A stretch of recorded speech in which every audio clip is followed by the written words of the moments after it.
So I know I always say I'm excited about every topic, every guest, but hello and welcome to Association Transformation. I am excited to, of course, introduce Andrew. I don't know which side you're on.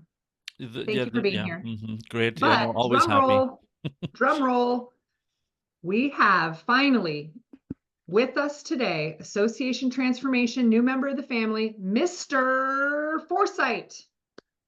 People Hey. call you this. This is Jeff De Cagna, Foresight First. We all know him. We all love him. I mean, he's a pillar of the profession. Do people call you Mr. Foresight? Because I think that could really be your thing. No, people don't call me that, and I don't know how I would feel about that. But No, I want you to have like They a will know, cape. Jeff. They will know.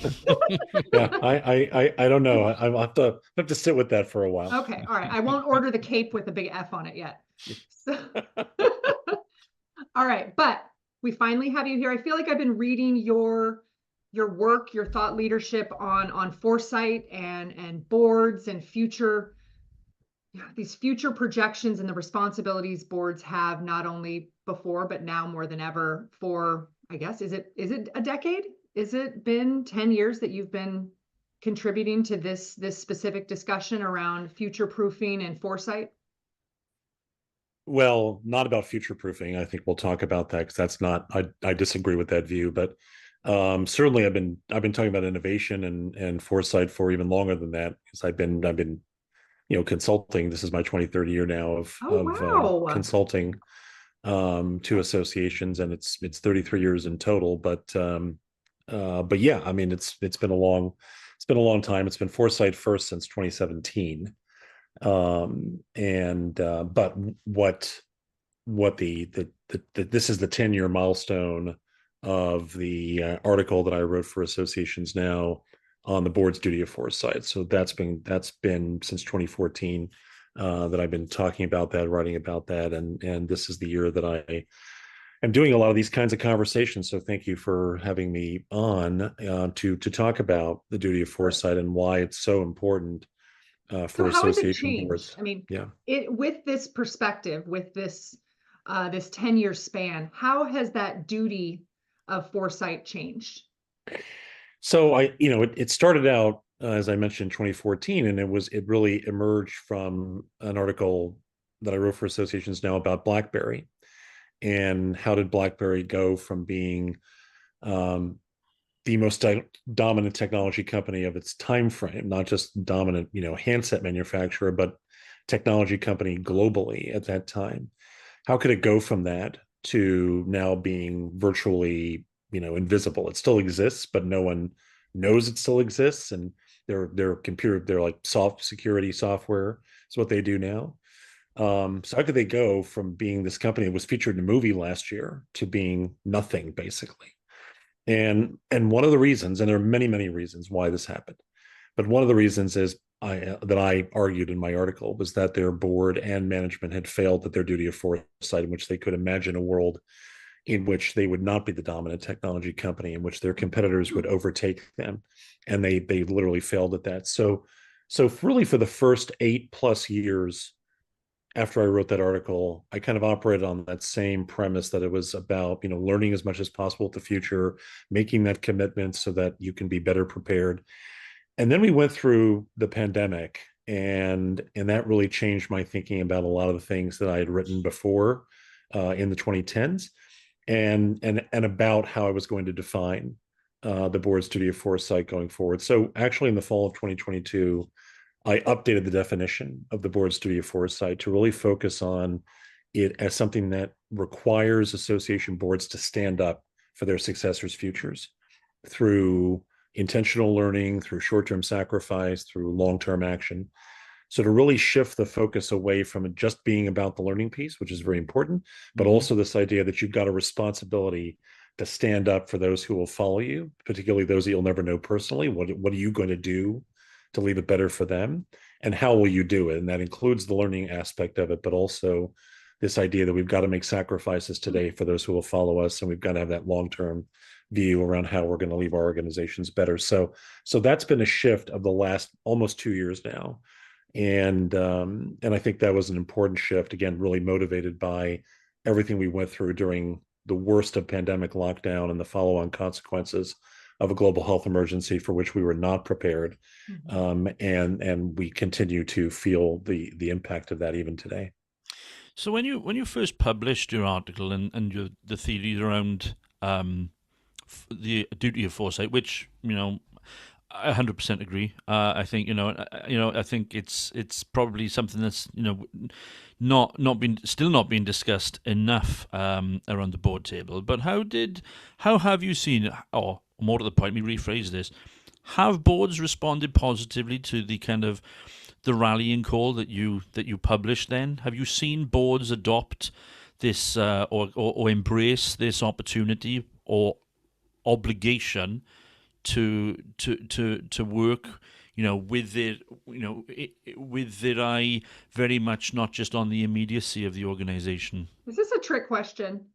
No, I want to know. I want to know if people not just have read it and gone, "Oh yeah, that's great, that's a nice idea, Jeff," and then moved on. I want to know how boards have actually responded to it.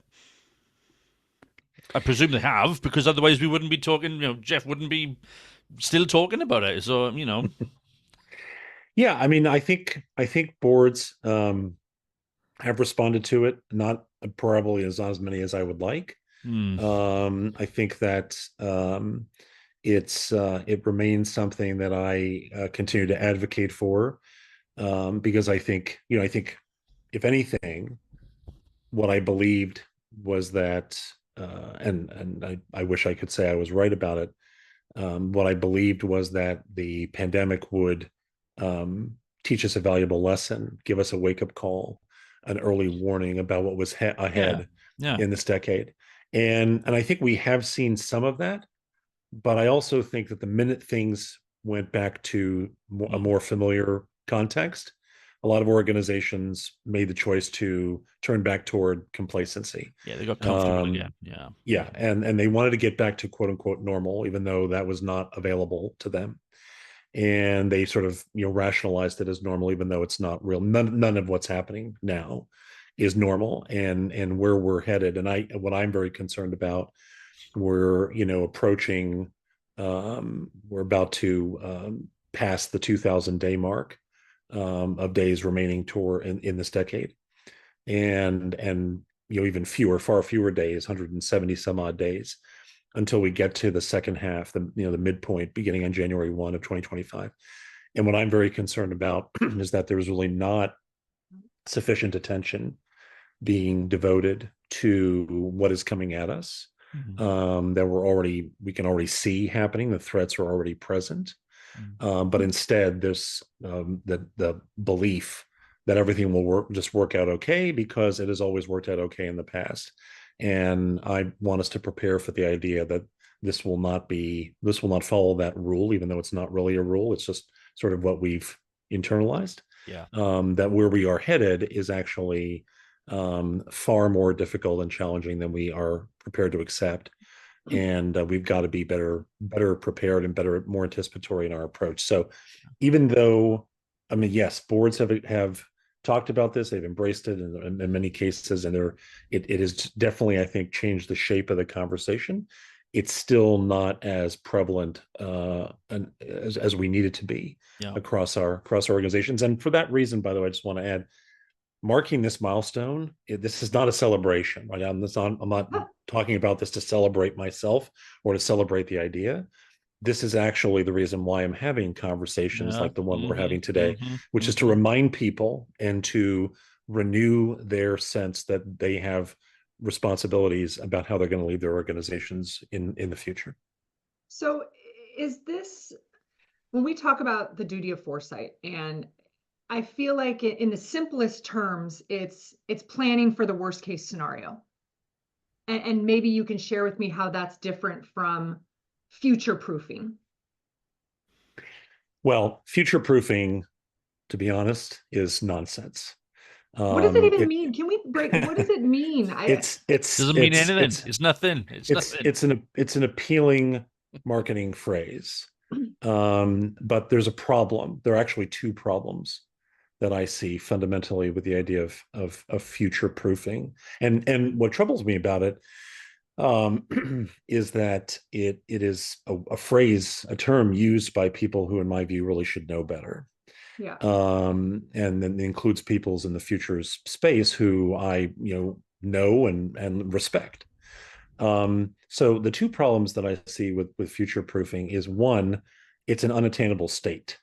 There's no way to protect or prevent the future from affecting your organization, I which is think the that's called implication of the term. fossilization. I think it's called Yeah, fossilization. it's a ludicrous idea, right? Yeah. That you can do it. But secondly, the idea of proofing something, when you proof something, like when you baby proof a cabinet or when you puppy proof your environment, is that you want to keep something out, right? And we do not want to do that. We do not want to keep the future out of our organization. So it feels to me like it's really appealing and attractive as a way to talk about things, set it and forget it kind of thing. Hey, you can future proof your organization Check in the 10 easy box. steps, and then you'll be done with it. You'll never have to worry about it.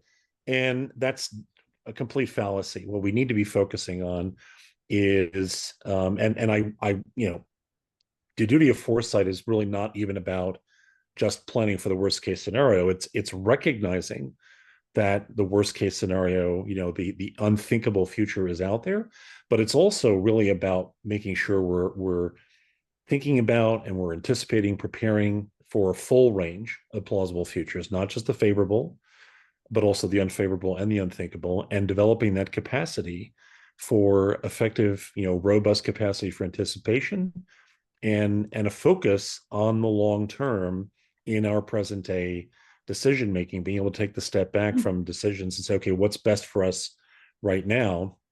And ask the question, what's best for those who will follow us? And maybe that means we have to sacrifice something that's inherent in this, what I call the next definition of the board's duty of foresight, the one that I released, almost 2 years ago. So I think we've got to have a different, point of view on what this means. And it's not even just making foresight an input to a strategy conversation, which is a fairly narrow contribution. We've got to have a broader, habit of mind that really contributes to the process of guiding our organizations in the future, and foresight has got to be central to that. So at what point are you having, these conversations of foresight, and then it becomes a distractionary fear mongering? I mean, our board capacity is, they're I'm not, there. sorry, go on. No, go on. Sorry, I'll let you finish, but I do want to come in before Jeff.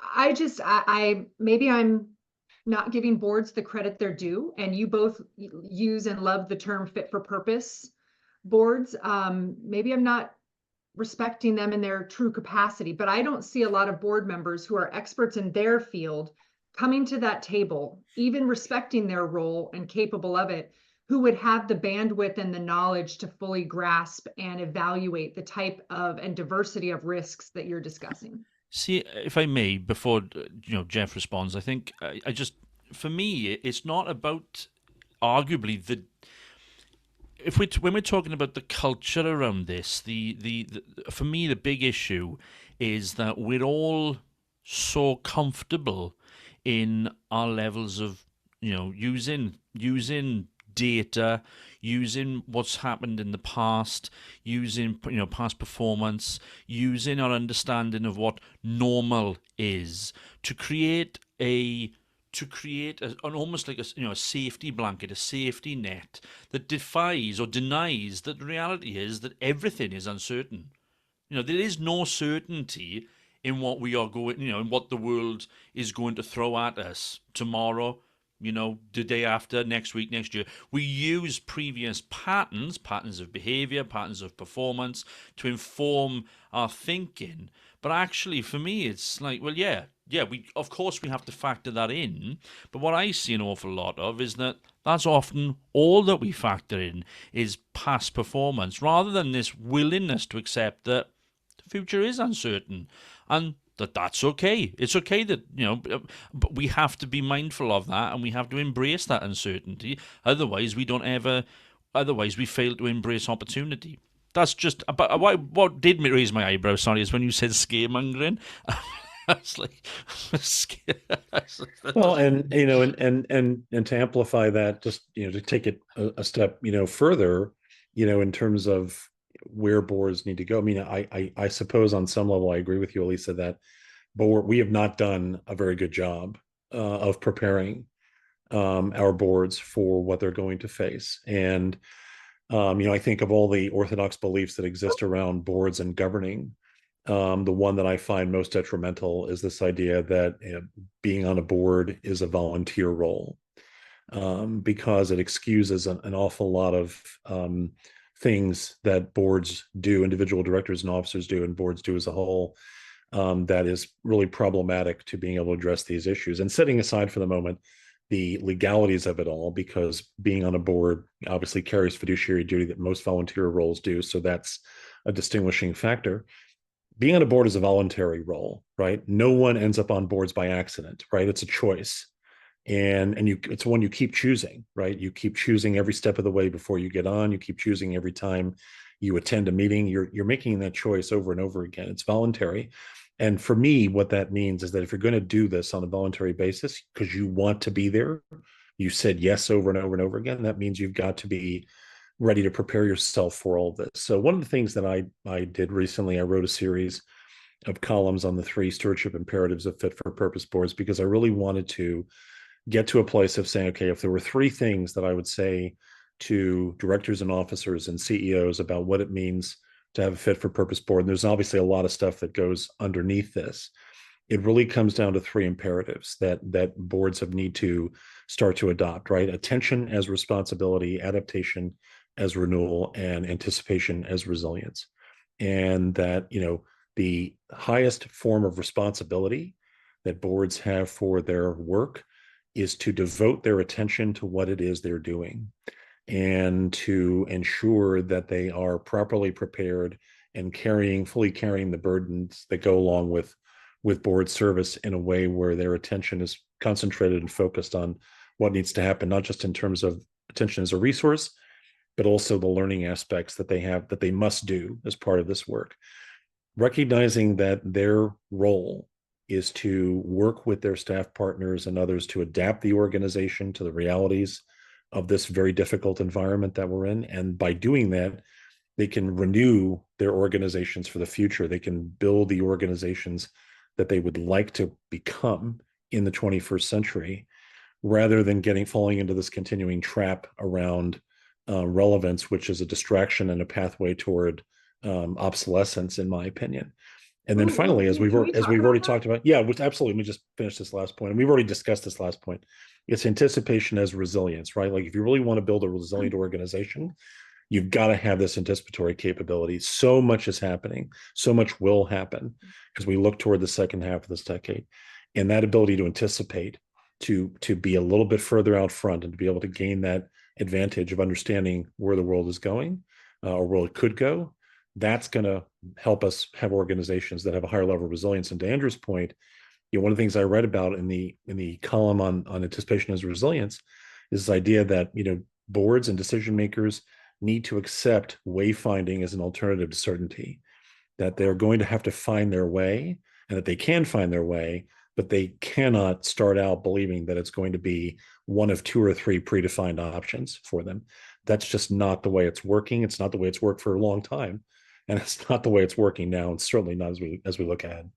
Yeah, no, so many, gosh, this could go in so many directions, but relevance, I think for both of us, is one of those buzzwords that means that grinds us a little bit.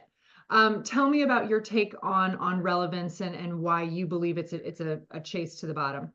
Yeah, it's I think it's one of the most detrimental distractions we've had for a very long. I've been writing about this for 15 or 20 years, and to the earlier question about how are boards looking at the duty of foresight, I've been supremely unsuccessful in persuading our community to step away from this, because I actually think that I don't know how else to say it except for this, which is, it's been 15 years I've been writing about this. We're still talking about relevance, and I can't see anyone really saying that we've made any progress on this conversation. Not to mention the fact that it's just feels awful to me to essentially stand up and say, you know what, we realize we're not relevant, so we're going to try to figure that out. It's like a terrible communications strategy.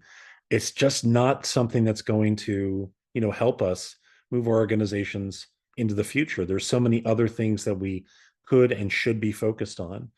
How can we make a difference? How can we make an impact? How can we stand up for our successors' futures? Far more important contributions that our organizations in the association community can make, rather than, in effect, writing what would amount to be a message on it, an epitaph on a tombstone. Here lies the association. It was never relevant, or it couldn't figure out how to be relevant, or that sort of thing. It's a pointless conversation, in my opinion. And this is not new. As I said, I've been writing about it, talking about it for a long time. But we need to move on from this discussion, because we have real issues, and frankly, our devotion to the idea of relevance is part of what creates so much complacency in our community. It's an orthodoxy that leads us down pathways toward complacency, rather than opening up opportunities for us to think and act differently, and to think and act beyond the orthodoxy, so that we can move more confidently into a more challenging future. But isn't relevance, isn't it, when defined correctly, is relevance not similar to revenue that provides the fuel to do all those other things that you discuss, protecting and doing what's right for the next, making these type of bigger decisions? I mean, isn't relevance something that, whether attained currently, should always be sought? And I guess, what's the sacrifice? What are you giving up by seeking and defining relevance as part of your success? Well, because I think it's drawing us back into all of our, orthodox beliefs. I've written about, the root cause orthodoxies that I think are at the heart of what troubles our community. One of them is around relevance. One of them is around, we got to make all our decisions on the basis of membership, that more leadership is always the answer. I think it just takes us back into ways of thinking that are not about where we're going. They're more about where we've been. And I think we have to make a distinction between, sure, do we want to have offer relevant information or relevant offerings? That's one thing, but that's not the defining purpose of an organization, right? Yeah. A defining purpose of an organization is a much bigger impact on the world, at large. And the best organizations out there don't have internal quarrels about whether they're relevant. What they do is they focus on trying to deliver the impact that it adds meaning and delivers purpose to those that they serve. And so, yeah, you want to have individual offerings that generate revenue and interest. Fine, I agree with that. We need to have strong business models, but that's not going to define our organizational purpose. Our business models need to underpin the purpose. The purpose has got to be the bigger issue, and I believe that has to be not just any purpose. It needs to be a commitment to an ethical purpose that moves our organizations, forward. I'm just working on the first part of a series of articles on AI stewardship for the Fit for Purpose board, and central to that conversation in this first column is this idea that there must be a capacity for ethical decision making within the board, right? And so that is a critical aspect of things. So there's far greater concerns that our boards need to be grappling with than this moribund and frankly unhelpful conversation, internal debate around the issue of relevance that we've been having for such a long time, without any obvious progress in adapting to that idea. Maybe it's time to give up on it and pursue other thinking. But can't relevance be a metric, a measure of impact versus a purpose?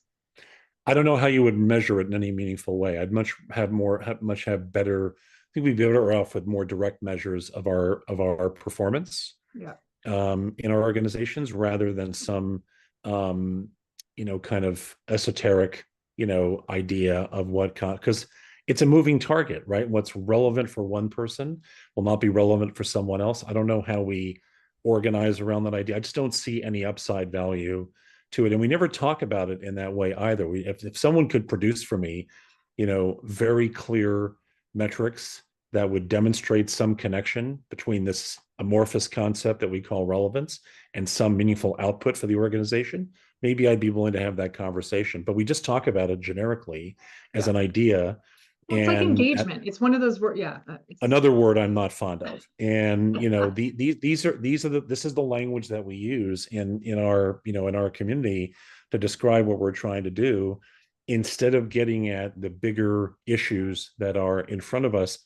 Oftentimes, because we don't want to deal with the bigger issues. Unfortunately, one of the biggest challenges that we face, that I've seen throughout my career, as I said, 30 plus years, is this desire to defer hard choices to the next board, or to the next president, or the next CEO, or to some point in the future. So we have effectively chosen to use our future, and really it's not even our future anymore, it's future of our successors, as a dumping ground for every problem that we don't want to deal with.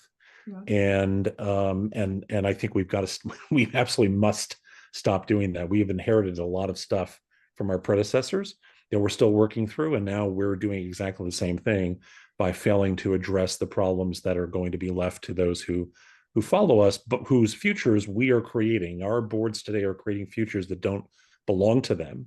They belong to their successors.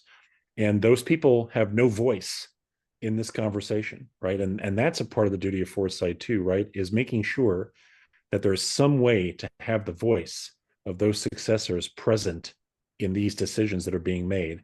And one final point on relevance: those successors are not focused on relevance. They are focused on something completely different from that. And we've got to start focusing more of our attention on that rather than what is concerning us in the current fiscal quarter. Well, we can't wait to kind of keep up with this evolving, I don't want to call it a philosophy, but this evolving assessment of the landscape that you've committed yourself to. I do have a consultant sidebar that I wanted to ask you about, because I've seen your commitment to AI and to ethics in a lot of your recent, certificates and credentials, and the training and the learning that you have committed to. And, again, consultant to consultant, I wonder if you too want to become better versed in this space so that you can responsibly advise boards, what certificate or credential or course would you recommend for another consultant, or maybe for a staff executive who wants to again, be up to date, whatever that means in AI terms? Which of all those you've undertaken in the last several months would you recommend? It's hard to recommend one, because each one of them offers something different, even though there's overlap on things. So I've done credentials through the Institute of Artificial Intelligence Management. And I've done through the London School of Economics. I've done through the University of Michigan. I've done through Diligent Institute, which is part of the company Diligent that offers board software. I'm actually doing one right now that is through Stanford, and which is different from the others because it's actually a live lecture thing that's happening weekly with a instructor in Palo Alto, and then a lot of us are joining by Zoom. So it's not fully digital online with recordings and that sort of thing. And so I think each one of them brings something different. I guess my advice would be for people to make the determination, for everyone, whether you're a consultant or a CEO or a board member, to make the determination that you need to build your understanding of the issues related to artificial intelligence adoption, artificial intelligence ethics, and really focus in on the idea of ethical, purposeful, and responsible AI adoption. In our organizations, we need strong AI governance, particularly in the absence of any kind of national regulation. We've got more state regulation coming up. Obviously, we have the AI Act in the EU, which will affect our companies here. But we've got to, all of us, I'm talking more and more about why we are all AI ethicists now.